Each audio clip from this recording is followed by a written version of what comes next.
my wife to school and do that in second periods. Maybe.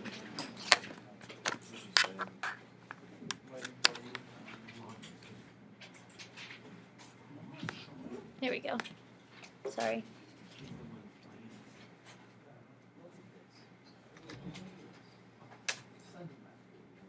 Alright.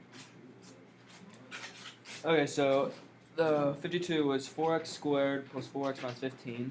So I multiplied the 4 and the negative 15. Got negative 60. And then I found 10 and negative 6 to get positive 4.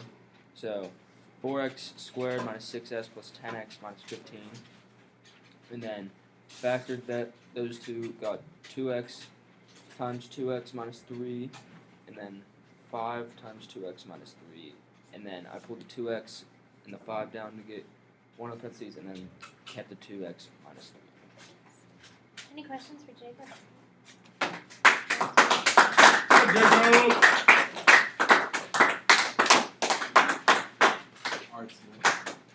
So that was your just AC grouping method. There was 9 problems I think on the front that was very similar to that. The back sheet was all special patterns, and Hannah has the last one of 10-5.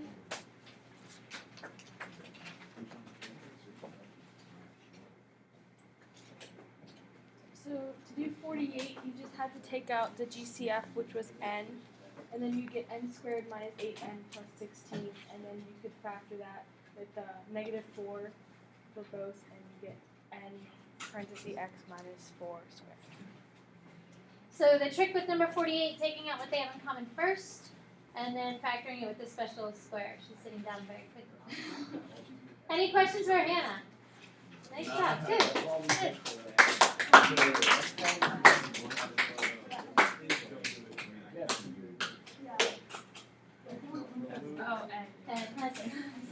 All right, so I think the stapler is coming around. If you could pass it forward once you got a stapler, once you got the stapler, if you didn't need it.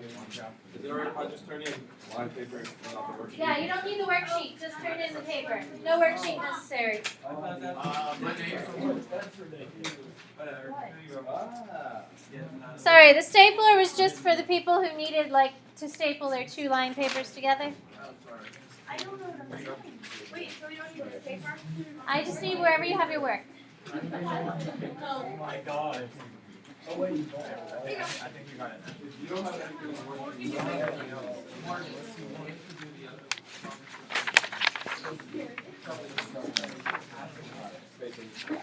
Oh, that's nice. That's Oh, wait, no. Is this what is no. Is our homework on this page? She ripped it up. No. Is this second one? Oh, never mind. So if you look at the half sheet of paper that you picked up, and then there should have been a quarter sheet of paper. The quarter sheet of paper, the solution to tonight's homework. So, little quarter sheet, tonight's answers. But if you look at the half sheet is a summary of the 6 different ways that we've talked about factoring, because tonight's homework is all of it mixed together. So it's not separate like last night's homework. The GCF problems that involved the special square were together. The special square problems were separate. And then the AC grouping, they were all kind of separate from each other. But tonight it'll be all mixed together. You have a test on Friday. And the test on Friday will involve factoring, word problems, and graphing. So I'm going to make sure that you had something to kind of look at to think about when you're working through the factoring problem. So again, this sheet is your answer key for tonight's homework. But if you look at the little half sheet, the first thing when you're factoring any problem, you should always take out what first? GCF. So the first step for any factoring problem, you ask yourself, is there something they have in common? Is there GCF? The second step would be to check if the A and the C terms are perfect squares. And that would be like if we had 9x squared, maybe minus 25. So are they perfect squares, or we could have What was the one on your quiz? I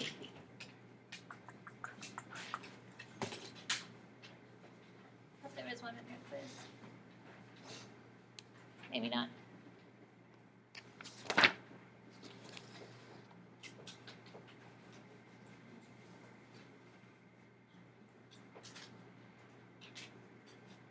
Maybe it would be 9x squared, 16, 3, 12. So maybe something like 9x squared plus 12x minus 16. How about plus 16 back there? Got a plus sign. So are they perfect squares would be the second step. And then if you say yes, it is a perfect square. So yes, 9 and 25 are perfect squares. It's the first pattern where you have a squared minus b squared, so I would break them apart as a plus ba minus b, the two parentheses when it's a binomial. If it's a trinomial, you're looking for is it a plus or a minus sign? So when you factor that, 9 is a perfect square, 16 is a perfect square. It's this sign right here that determines what goes in the parenthesis that's squared. So 3 different types of special patterns based off of the way your problem is set up. So is it a binomial, 2 terms, or are there 3 terms based off of a plus or a minus sign? If it's not a perfect square, then it's the 2 methods that we talked about with the AC method. So last week was just the AC method when x squared was by itself. And then the answer was just whatever went into parentheses. There weren't the extra steps similar to what Jacob did. So that's the AC grouping method that Jacob did, and that happens when you have a number in front. So he had a 4x squared.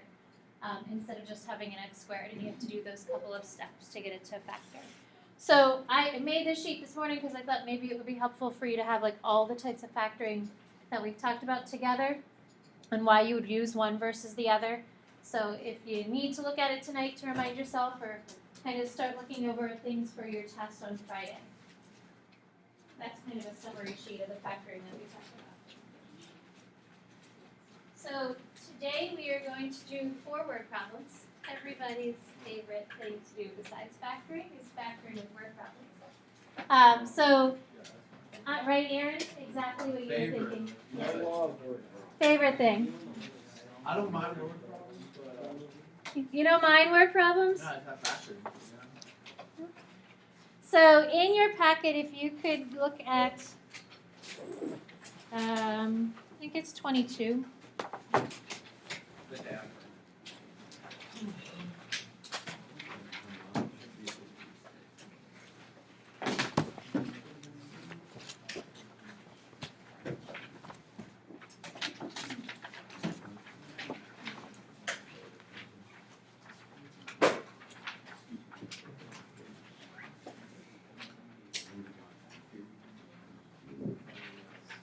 Is it 22? Nope. 21. So flip to 21. One off. By now I should remember that number.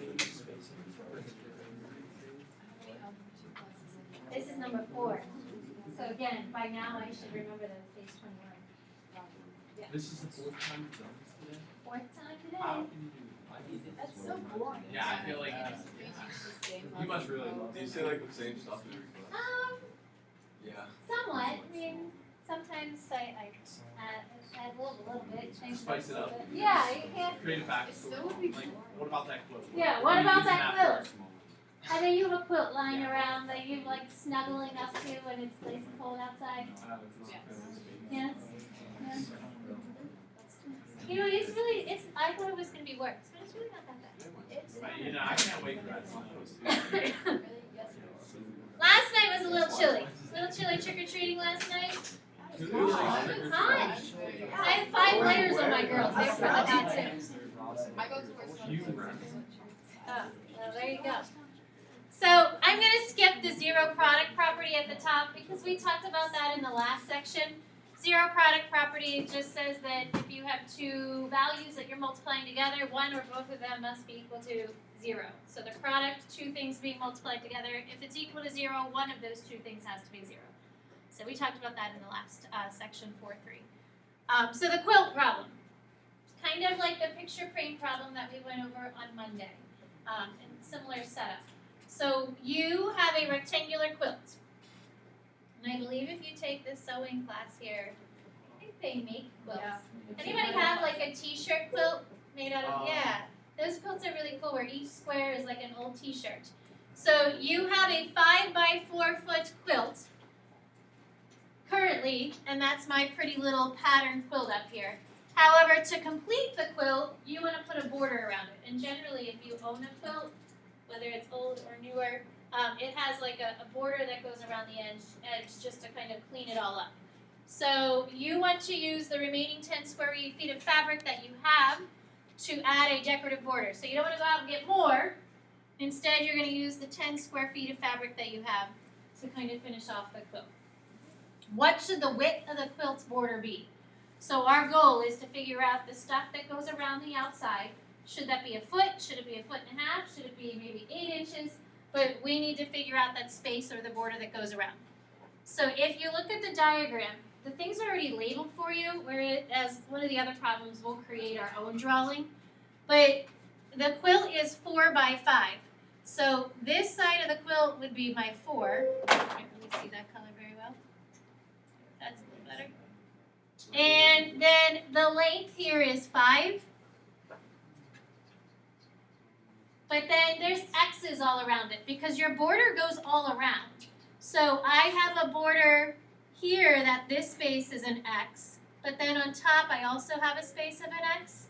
So if we want to find the entire width, we need to take the current 4 feet, and then we're adding a space to the top and the bottom, but both of those are X. So that plus 2X means the space that you're adding to the bottom and the top, or the border that you're adding to the bottom and the top. Because you're doing it to both of them, you have to account for the fact that there are 2 different spaces of X that you're adding. So that's how the 2X was placed there. Because here's an X on the bottom, there's another X on the top, so that makes the 2X.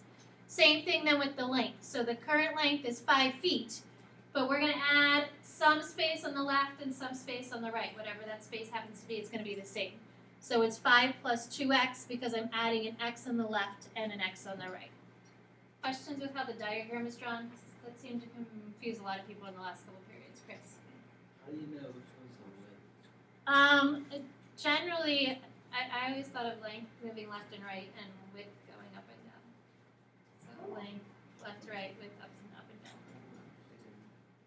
down. Other questions? All right, so similar to the picture frame. So with the picture frame, it was like the outside piece. With the border, it's still the outside piece. Our goal is only to really think about the border, the edge part of the quilt. That's what we need to create and figure out how wide we need it to make it to be. So in order to do that, we have to take the total area of all of it put together. So your finished product is the total area, the part that you snuggle underneath as you're watching a scary movie. And from that, if I just want the outside part, this border part, I need to literally get rid of the center. So in order to get my border, I have to take the entire outside square and subtract the inside square, or the quilt part, and then whatever's left over should be the border. So the border would be equal to the entire area, the big part, minus cutting out the center, and then I would have that leftover square, or rectangle in this case. So if you had your entire quilt cut together, or put together, and you cut out the center, then you could put it over your head and wear it as a scarf, instead of having it as a quilt. So what number would we plug in for the border? How much space or fabric do we have for the border? Zach. Yeah, it's 10 square feet. So that's what you have left over to use for the border. If we're finding the total area of the finished product after we have everything put together, you have to think about length times width. So Zach, the length and the width of the finished product would be what? Would it be 5 plus 2x? Then I'm just going to flip it around to have the x in front. So 2x plus 5 and 4, no, 2x. 2x plus 4. You don't have to flip it around, but I just think that it's easier to multiply with the x's in the front and the number in the back.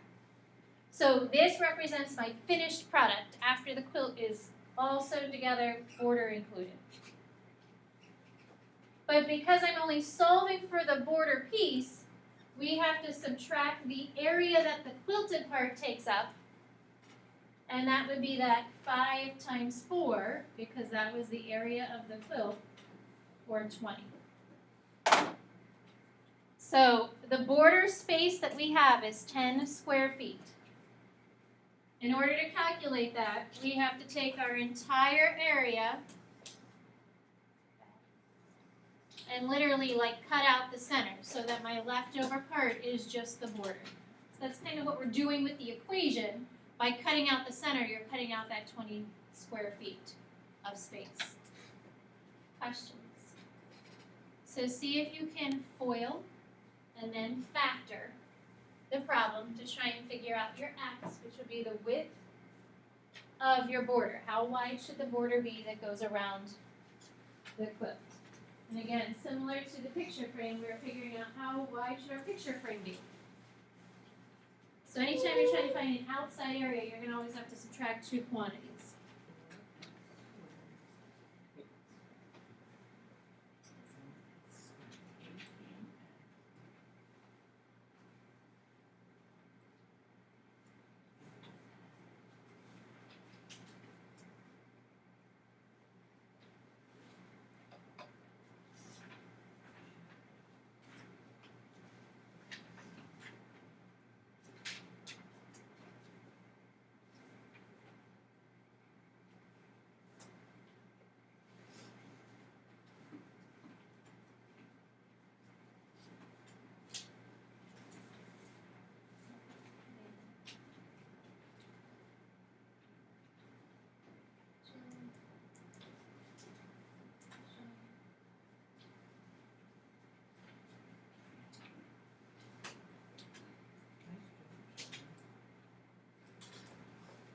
All right, so when you FOIL, you end up with 4x squared plus 18x plus 20. And then you have that minus 20 there. So the reason that minus 20 is part of it is because the plus 20 would be the area of the quilt. But we need to take that area of the quilt out. So that's why you end up having that plus 20 and then the minus 20. So they cancel. And then when you set it equal to 0, we have 4x squared plus 18x and then minus 10. So the minus 10 is the leftover piece that we have to make our border. So when you're factoring to solve for x, the first question you ask yourself is, do the numbers have anything in common? Is there a greatest common factor? So Julia, is there a greatest common factor between 4, 18, and 10? 2. So first step, take that GCF out. So that leaves us with a 2x squared, a 9x, and a negative 5. And then when we multiply a times c, because these are not perfect squares, 2 and 5 are not perfect squares, we have a negative 10. Julia, how would we use the numbers to multiply to be negative 10 but add to be 9? Positive 10 and negative 1. Right, so 10 minus 1. So then the AC grouping, you take the first number, 2x squared, plus 10x minus 1x minus 5. Please don't put parentheses around those things. They don't get parentheses. Just put a little line or don't put anything at all. So, Julia, what would we take out of the first pair? I took out 2x. And what's left over? X plus 5. Okay. And then the second pair? Negative And again, the leftover is x plus x plus 5. So if I was just factoring this problem and it needed to be completely factored,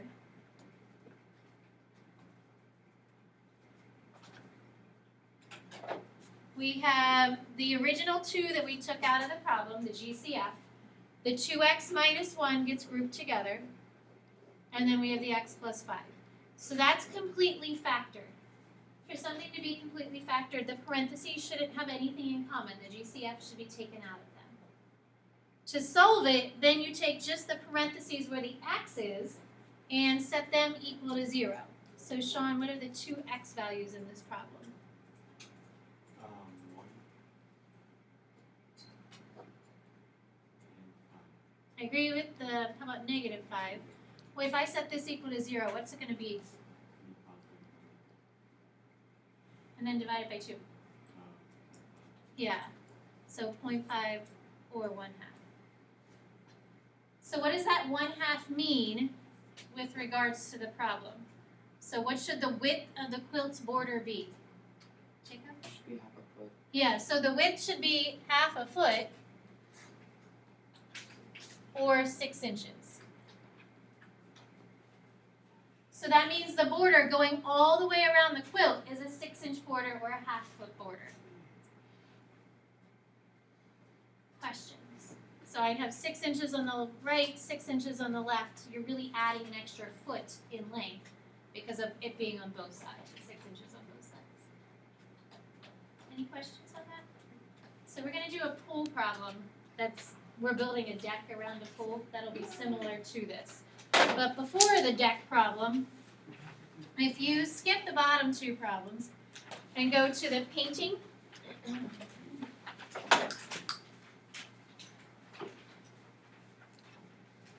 the area of a painting is 24 square inches. So this is not a very big painting compared to the one that we had in the homework on Monday. It says the length is 5 inches more than the width. So we're talking about inches here. It's not going to be very big. Find the length of the painting. So see if you can set up some kind of problem that would involve factoring, foiling, based off of just the information that it's 24 square inches, the length is 5 more than the width. You need to make a little diagram to help you. Sometimes it's easier to have a picture to look at.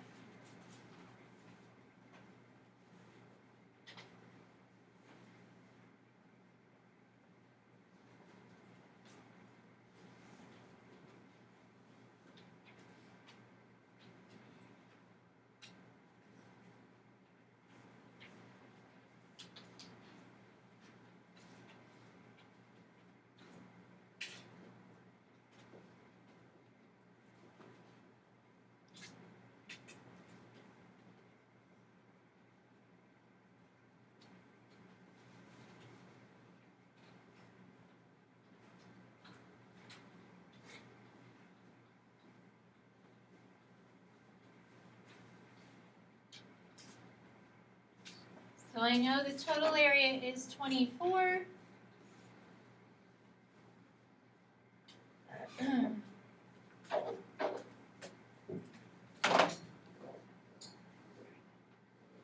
So width is x. 5 more than the width would be the length, or the x plus 5. So area is equal to length times width. So David, if we set this equal to 0 and distribute, what's the equation you end up having? X squared plus 5x minus 1. And then when you factor it, what did you get as a factored form? X minus 3 and x plus 8. Good. So after you have it factored, you should end up with x minus 3 and x plus 8. There is no GCF. There isn't a number in front of x squared, so you're just thinking about the number 24, and 3 plus 8 would make a positive 5. So x is 3. It cannot be negative 8. That one doesn't work for us because that would give us a negative value. So it asked us to find the length of the painting. Well, we know the width is 3, and the length would be 8. It's a pretty small painting, and it's 3 by 8. It's kind of an odd dimension to have for a painting, too. Hopefully it wasn't a lot of money. Questions? All right, so the swimming pool problem, which all the swimming pools are probably drained and closed at this point. But thinking for the next summer, a pool deck with uniform width is going to be built around a rectangular pool. The rectangular pool is 20 feet long and 15 feet wide. So I'm going to draw 20 feet long, 15 feet wide. Seems like probably a size pool that you would have in your backyard. So length 20, width 15. So currently this is our pool.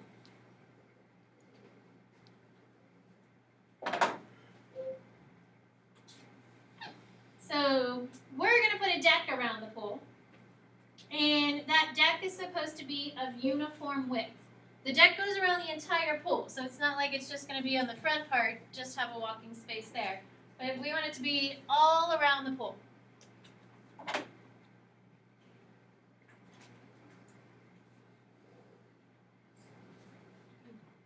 So that would be our deck area. And uniform width means that each side is a distance of x. So the width of this top side of the deck is x, the bottom side of the deck is x. The width of the left is x, the width of the right is x. So that would be a diagram that we could draw.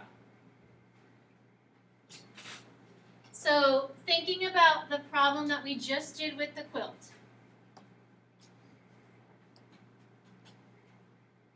The border of the quilt was equal to the total area of the quilt and the border, so the finished product, minus the area that if the quilt existed, or if we could cut that center part out of it. So if we want to figure out the area of the deck,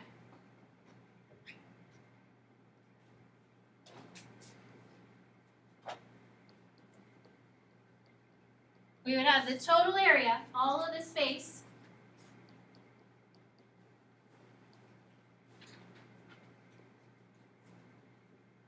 minus the area of the pool.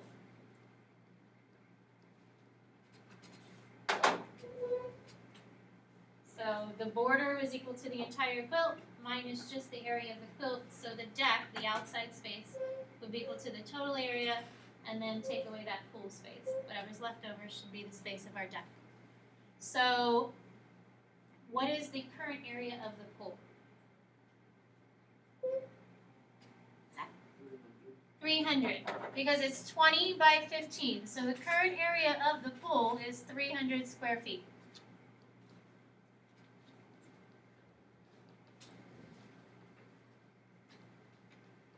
So Zach, how much feet does that leave for the deck then? Yeah, so the leftover space, if the whole space takes up 414 square feet, then the leftover space for the deck is 114. So we have our deck space, and then this number here represents the space that we have for the pool.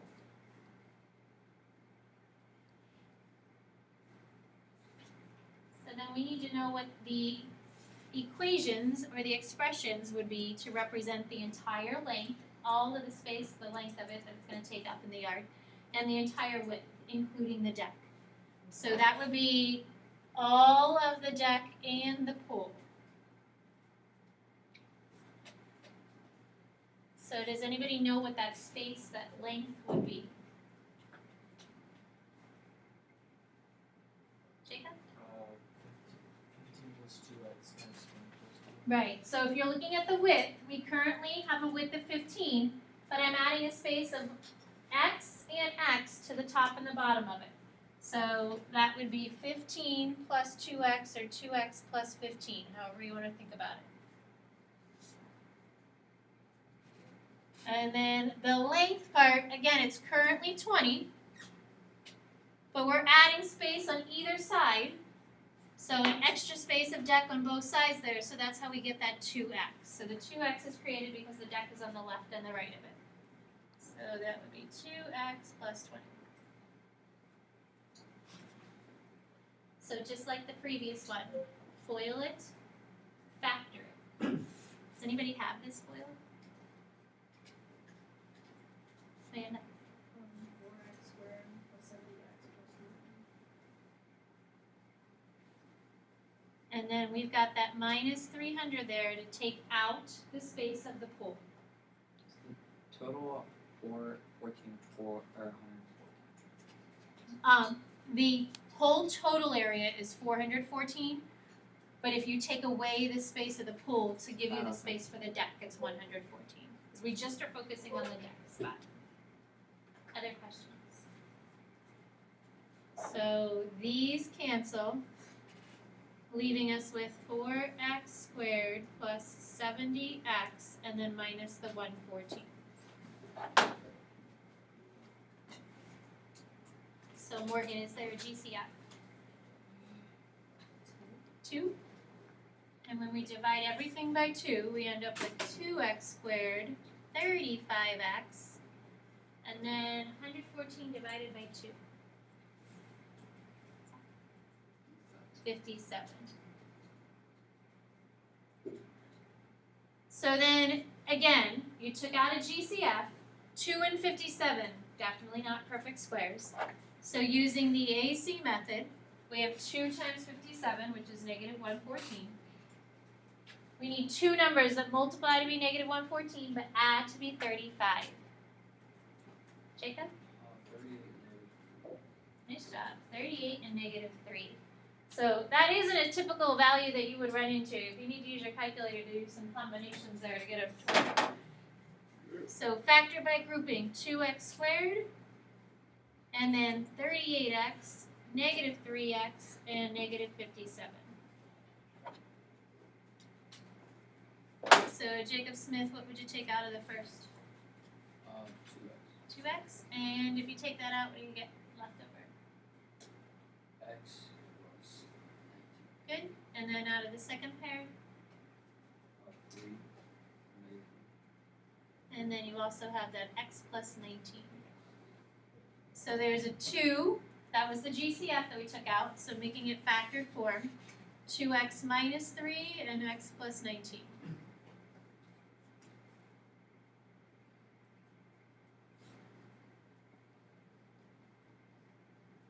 So if I solve both of them for x, I get negative 19, which isn't going to be a solution, and 3 halves. So the question again, looking at the top, says how wide is the deck encompassing the pool, surrounding the pool? So what does the 3 halves mean or represent for the width of the deck? Eric? Yeah, so no, it's 1.5 feet. That would be the width of the deck, or 18 inches. So if I put the deck around the entire pool, would it be a very big deck? No. Probably wouldn't want to put it around the entire pool because it's only 18 inches, which is like this big. Maybe enough for you to walk around the pool, but definitely couldn't put your big lounge chair around it.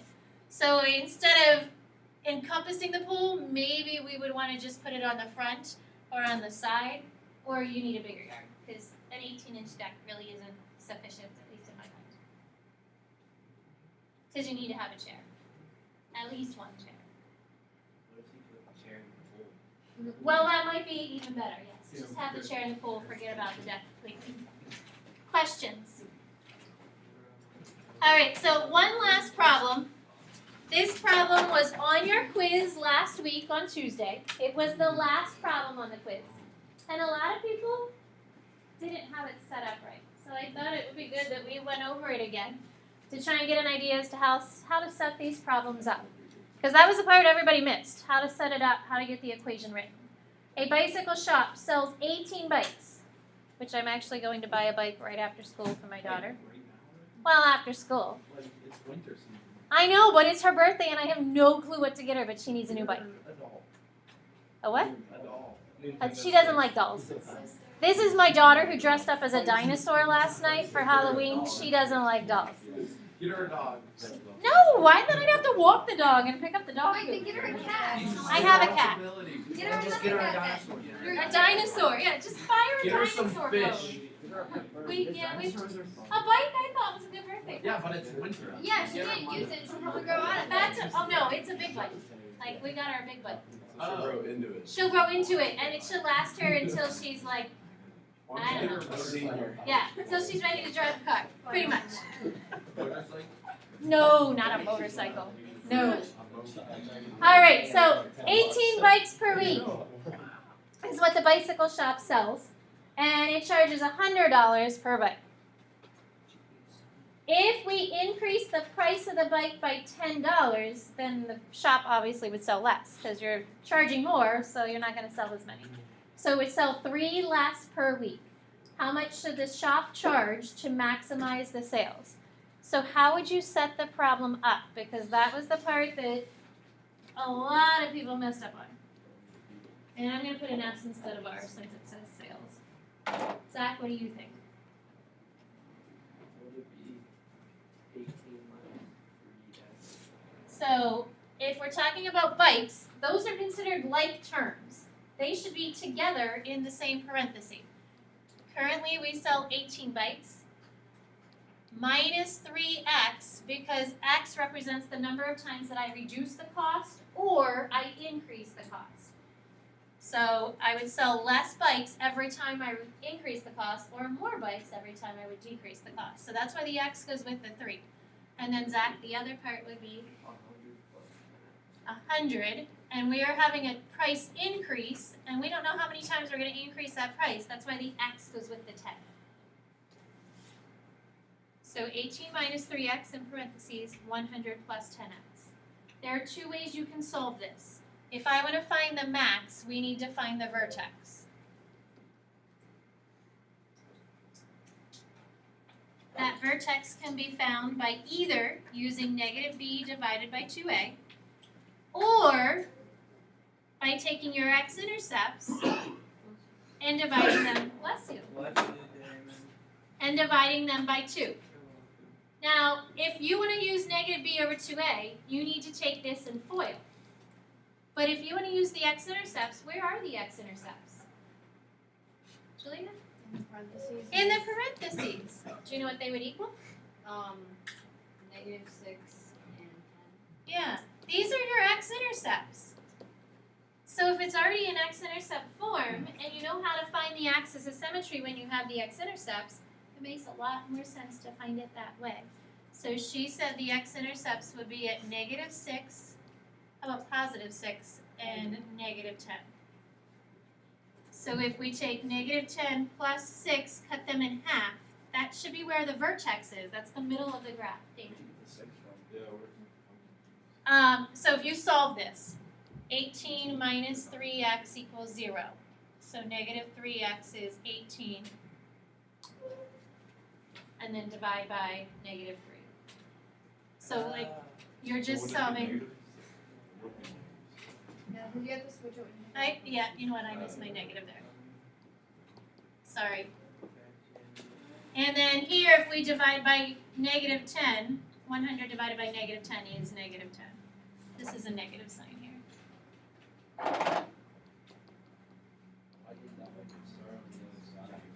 What? What do you mean on the other side? Because it is on that side. Don't go anywhere, I gotta give you a worksheet. Bonnie, that's it. You said the worksheet. Oh, dude, I run around and Make sure you're looking at the assignment sheet for extra details about the homework. You never look better. Like, your scenes are hilarious. I love it. So much. My arm. Yeah.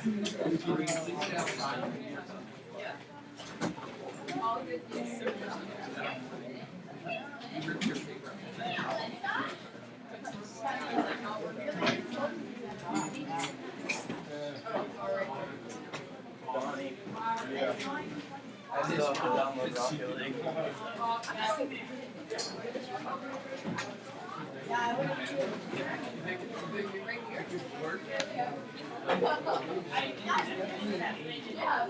Hey, don't you think